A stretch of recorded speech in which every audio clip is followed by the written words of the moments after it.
excuses really don't change much, and it doesn't help the person you are even inclined to deliver an excuse to.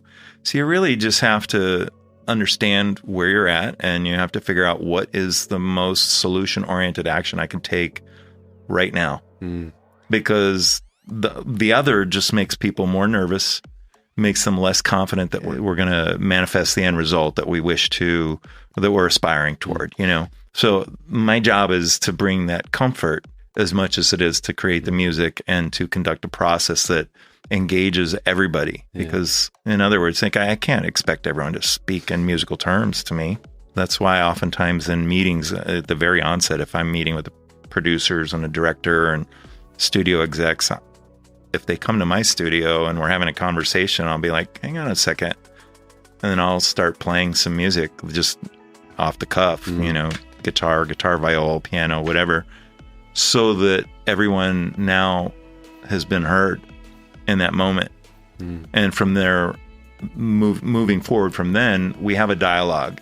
And so then people feel less uncomfortable trying to engage in the process of talking about what they're hoping music can do for the movie, or what their objectives are, what they like. And, so I'm trying to distill it. And sometimes, there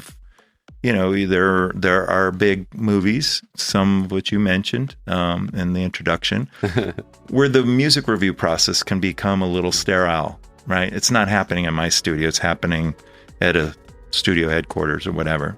And at some point, because it's such an intense, frenetic process, I'll sense that it's time to have a live music moment. So I've brought equipment in without anyone even knowing. And if the meeting goes pretty well, then I'll be like, okay, that section of the movie that we've been avoiding because it hasn't really come together yet, I'm just going to play live right now. And let's just see if we can find the point of what music will serve in that sequence. And maybe that'll help us, kind of galvanize our thoughts.